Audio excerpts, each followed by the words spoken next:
Hi viewers, আসসালামু আলাইকুম। আমরা একটি বিষয় নিয়ে কথা বলবো। এই বিষয়টা হলো পুকুর প্রস্তুত করা। পুকুরগুলোর মধ্যে এইভাবে দেখেন আবর্জনা ঘাসে যখন ছেয়ে যায়, তখন ওই গাছগুলোর মধ্যে যখন আমরা যদি পানি ছেড়ে দিই, তাহলে পানি যখন উঠে যাবেন, গাছগুলো যখন তলে যাবে, তখন গাছগুলো যখন পচে যাবে, তখন দেখা যাবে পানিগুলো মানে গ্যাসে পরিণত হবে। তখন মাছগুলো দিলে হয়তো মাছগুলো বাঁচবে না, হয়তো অক্সিজেন ফিল করবে, হয়তো মারা যাবে, কোনো রোগ বলায় দেবে। সেই জন্য আমাদেরকে মাছ ছাড়ার আগে আমাদের কী করবে, এইভাবে পুকুরগুলো প্রস্তুতি নিতে হবে। প্রস্তুতি নেওয়ার জন্য এই দেখেন তারা পুকুরগুলো কীভাবে পরিষ্কার করতেছে। এখন আপনাদেরকে এই বিষয়টা আপনাদেরকে দেখানোর জন্য চেষ্টা করতেছি।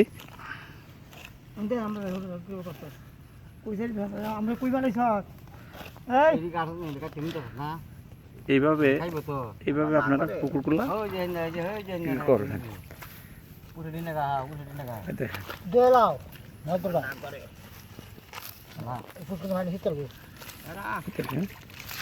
এভাবে গাছগুলা মানে কেটে নেবেন, মানে গাছের গুলা যেন না থাকে।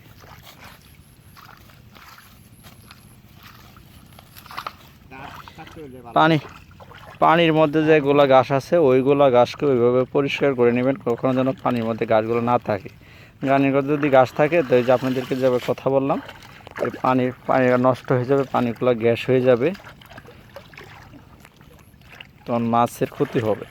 তো আপনার আমার আর্থিকভাবে লস, যদি মাছের ক্ষতি হয়ে যায়, আমরা সময় পিছানো হয়ে গেল, আমার টাকা পয়সা লস হয়ে যাবে। সেই জন্য আপনারা এদিকে খেয়াল রাখবেন যেন অবশ্যই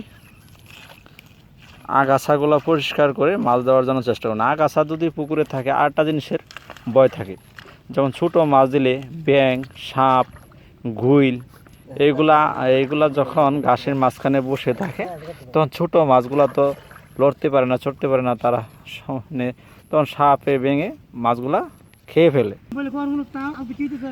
দেখেন আমরা কিন্তু সকাল থেকে কিন্তু কাঁচাগুলো ক্লিন করার জন্য চেষ্টা করতেছি। দেখেন আপনাদেরকে দেখানোর জন্য চেষ্টা করলাম।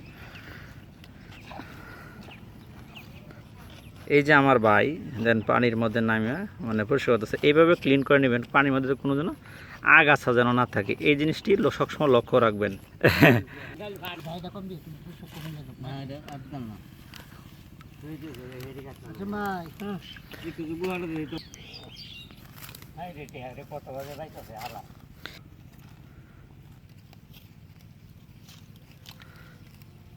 আজকের মতো ভিডিও এই পর্যন্তই। পরবর্তী কোনো ভিডিও দেখার জন্য আমন্ত্রণ রইল। আসসালামু আলাইকুম।